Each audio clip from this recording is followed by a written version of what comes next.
इस गयूर सरजमीन पर बसने वाली अवाम के दरमियान में खड़े होकर मुझे अल्लाह रब्बुल इज़्ज़त ने कुछ बोलने का मौका इनायत फरमाया। मैं आपसे सिर्फ इतना बताने आया हूं कि 26 तारीख के दिन पिता को एक तारीख बनाना है।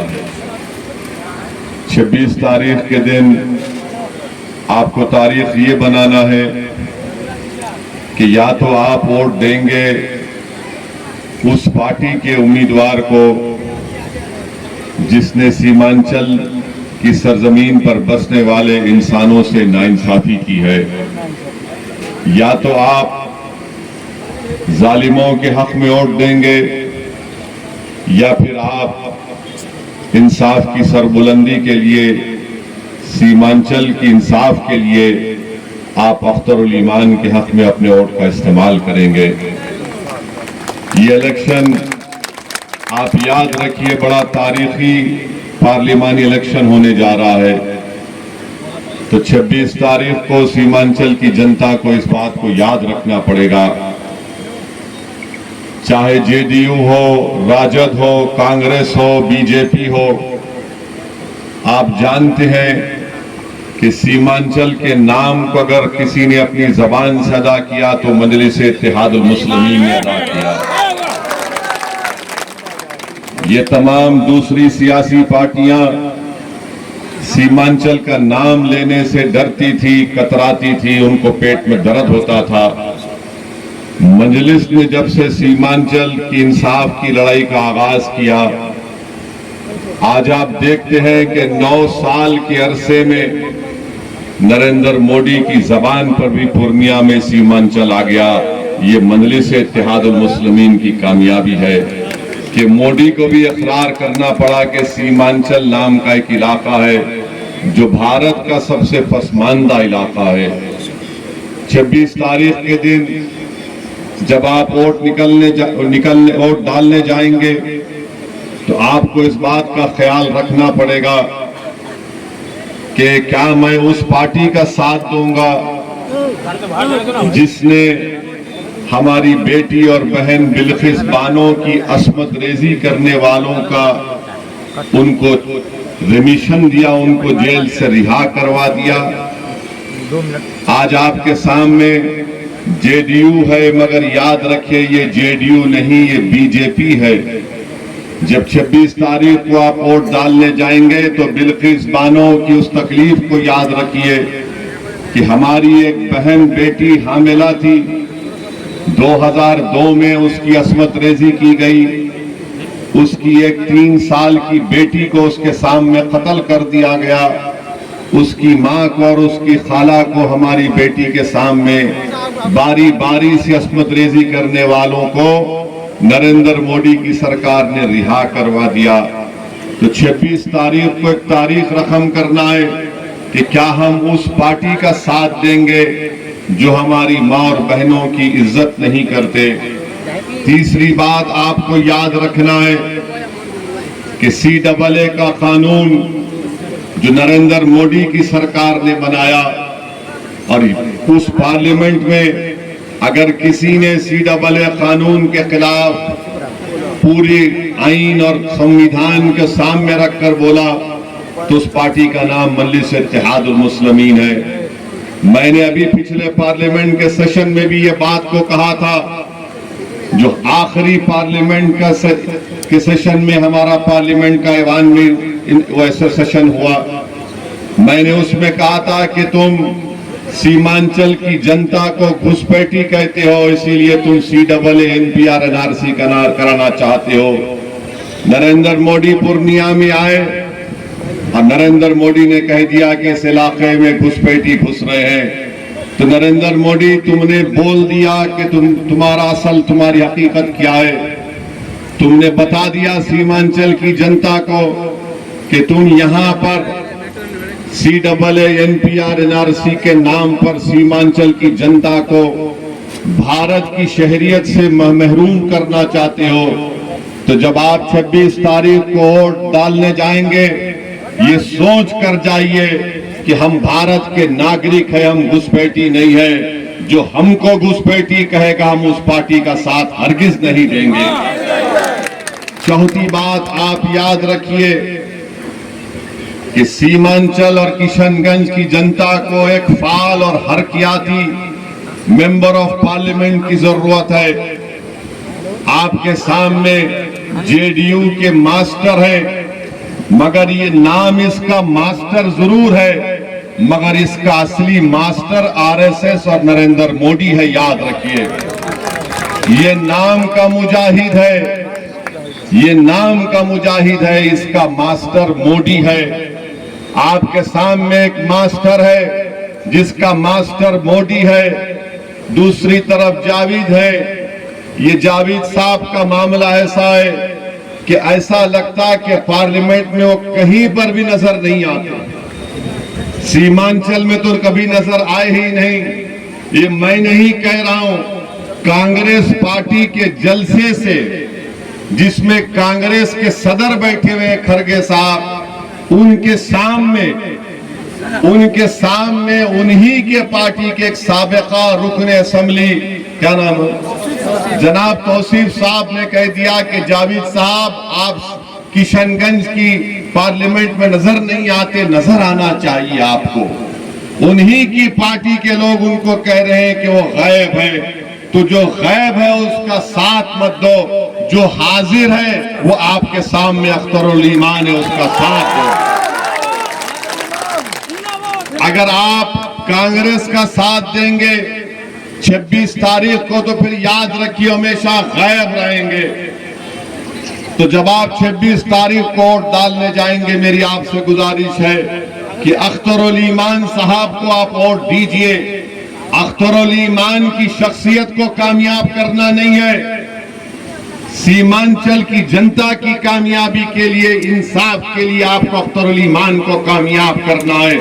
चाय मिलती है यहां पर, आप केला गोला मिर्च पैदा करते हैं, मगर क्या आपको उसको कीमत मिलती है उसकी? ये सब के सब कीमत कैसे मिलेगी जब आपकी तकलीफ को कोई समझने वाला होगा। अब जावेद साहब तो 1.5 लाख किलोमीटर चलकर भी उनको पता नहीं इसकी कीमत क्या है। मास्टर सिर्फ पैसे बांट सकता है, मास्टर के पास बहुत पैसा है, मगर याद रखो जो पैसे देता है वो निकालना भी जानता है। यहां अख्तरुल ईमान को कुछ चीज नहीं चाहिए, इस शख्स की जिंदगी का मकसद एक ही है कि बिहार में आपकी क़यादत खड़ी हो जाए और सीमांचल से इंसाफ हो जाए। अगर ये दो काम अख्तरुल ईमान की जिंदगी में हो जाएंगे, मुझे यकीन है कि होगा इंशाअल्लाह ताला। ये हमारी भी जिंदगी का मकसद है कि सीमांचल से इंसाफ हो। मैं बार बार आपसे कह चुका हूं और आज भी कह रहा हूं कि सीमांचल को मैं आता रहूंगा हमेशा इंशाअल्लाह ताला। सीमांचल का इंसाफ मेरे लिए बहुत जरूरी है। जब तक अल्लाह मुझे जिंदा रखेगा मैं सीमांचल की लड़ाई लड़ता रहूंगा। मेरी आंख जब बंद हो जाएगी तो अलग बात है, मगर अल्लाह जब तक सेहत और जिंदा रखेगा हम सीमांचल की लड़ाई लड़ेंगे। चाहे कोई भी आ जाए, हम इंसाफ दिलाकर रहेंगे सीमांचल में इंशाअल्लाह ताला। तो मेरे अजीज दोस्तों और बुजुर्गों, मैं यहाँ पर खड़े होकर अल्लाह से दुआ भी करता हूँ कि अल्लाह सुब्हानहू तआला हमारे साबिक़ा एमपी मौलाना असरारुल हक कासमी साहब के अल्लाह उनकी मग़फ़िरत करे। नेक आदमी थे। जब ट्रिपल तलाक का कानून लाया गया तो उनको कांग्रेस पार्टी ने बोलने का मौका नहीं दिया। इतने बड़े आलिम दीन और मौलाना को बोलने नहीं दिया गया। मेरे भाई, ये पार्लियामेंट में बोलने ही की खुसूसियत है। कोई पार्लियामेंट नहीं जाता गूंगा अंधा बन के बैठने के लिए। पार्लियामेंट में कोई जाता है तो आपकी तकलीफ को बयान करने के लिए जाता है। आपके इस इलाके में आप जानते हैं कि यहाँ पर 5 8 नदियों का पानी आता है, महानंदा, मेंची और कनकई। इसका हल कैसे निकलेगा मेरे भाई? इस विधानसभा में इतनी तकलीफ है, इसका हल कैसे निकलेगा? अख्तरुल ईमान को आप यहां से अपना नया MP बनाइए। हम आपसे वादा करेंगे इंशाअल्लाह ताला ये तकालीफ दूर होगी। आपके इस विधानसभा में पिपरी थान से बादल चौक की रोड है, रोड नहीं है, रोड नजर ही नहीं आती। कौन ये आपकी लड़ाई लड़ सकता है? सिवाय अख्तरुल ईमान के कोई नहीं लड़ सकता। और जो मास्टर है वो मोदी उसका मास्टर है, और हम हर हाल में इनका साथ नहीं देना चाहिए। याद रखिए, मजलिस पिछले 10 साल से पार्लियामेंट में जितने भी कानून मोदी ने लेकर आए, मजलिस ने उन तमाम कवानीन के खिलाफ वोट दिया। CAA का कानून हो, ट्रिपल तलाक का कानून हो, बल्कि मास्टर से एक बात पूछ लेना और जावेद से भी पूछ लेना। पिछला पार्लियामेंट का आखिरी सेशन था तो हुकूमत नरेंद्र मोदी की ये पूछा कि 22 जनवरी को बड़ा तारीखी काम हुआ था, कोई तकरीर नहीं कर सका जो हम बेबाकी के साथ बता दिए। हमने पार्लियामेंट में खड़े होकर कहा था, ये जावेद और मास्टर को चैलेंज कर रहा हूं, तुम इस चुनाव में खड़े होकर बोलो बाबरी मस्जिद जिंदाबाद, बाबरी मस्जिद जिंदाबाद, बाबरी मस्जिद जिंदाबाद। नहीं बोल पाएंगे। क्यों नहीं बोल पाएंगे? क्योंकि मास्टर का मास्टर मोदी है, और जावेद तो बेचारे उनको बोलेंगे हाँ हमारी जान निकल जाएगी। ये काम हमने किया पार्लियामेंट में खड़े होकर। सबने हमसे पूछा तुम्हारी हिम्मत कैसे हुई? हमने कहा हिम्मत का मामला नहीं है, ज़रफ का मामला है।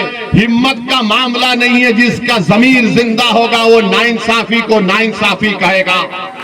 आप बताइए, ये लोग ये भी नहीं कह सकते पार्लियामेंट में? अरे हम देखते हैं जावेद साहब को कुछ नहीं कर सकते, बैठे रहते।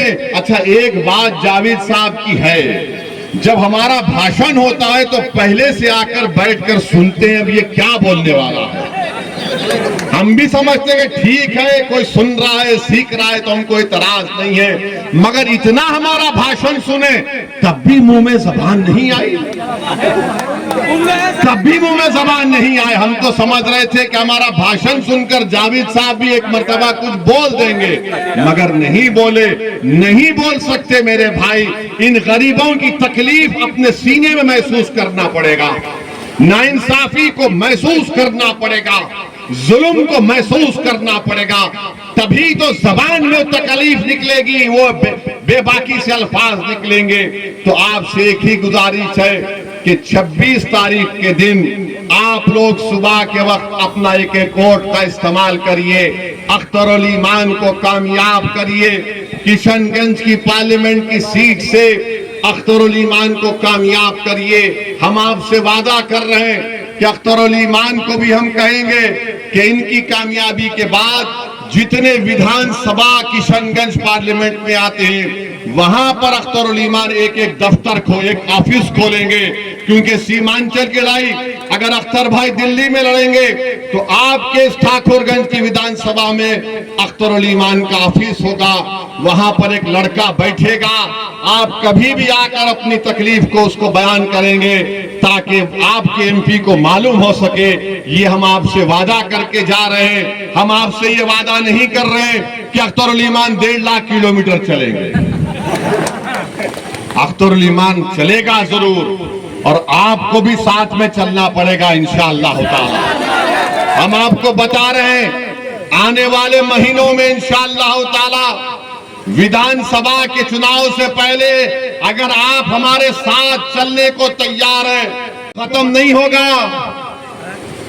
चुनाव। 26 को नहीं खत्म होगा, 13 को भी वोटिंग है, उसके बाद भी एक वोटिंग है, उसके बाद भी एक वोटिंग है, उसके बाद भी एक वोटिंग है। तेजस्वी यादव 26 को चुनाव नहीं खत्म होगा, मेरी बात तुम लिख के रख लो।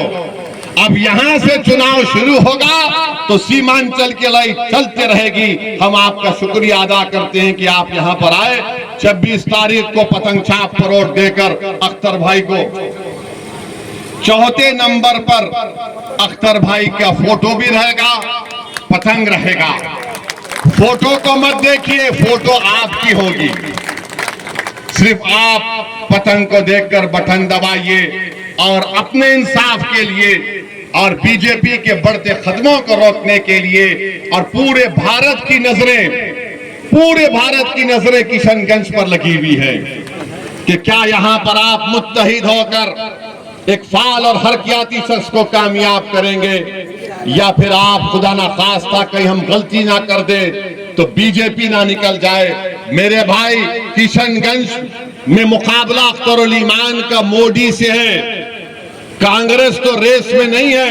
इसीलिए हम आपसे अपील कर रहे हैं कि अपना एक वोट बैलेट के ऊपर जो मशीन पे 4था नंबर है, हमारी माँ और बहनों से भी अपील कर रहे हैं 4थे नंबर पर पतंग छाप पर बटन दबाकर आप अपने इत्तेहाद को कामयाब करिए और बिहार में अपनी एक सियासी क़यादत को खड़ा करके मजबूत कर दीजिए। बहुत बहुत शुक्रिया। अस्सलाम वालेकुम।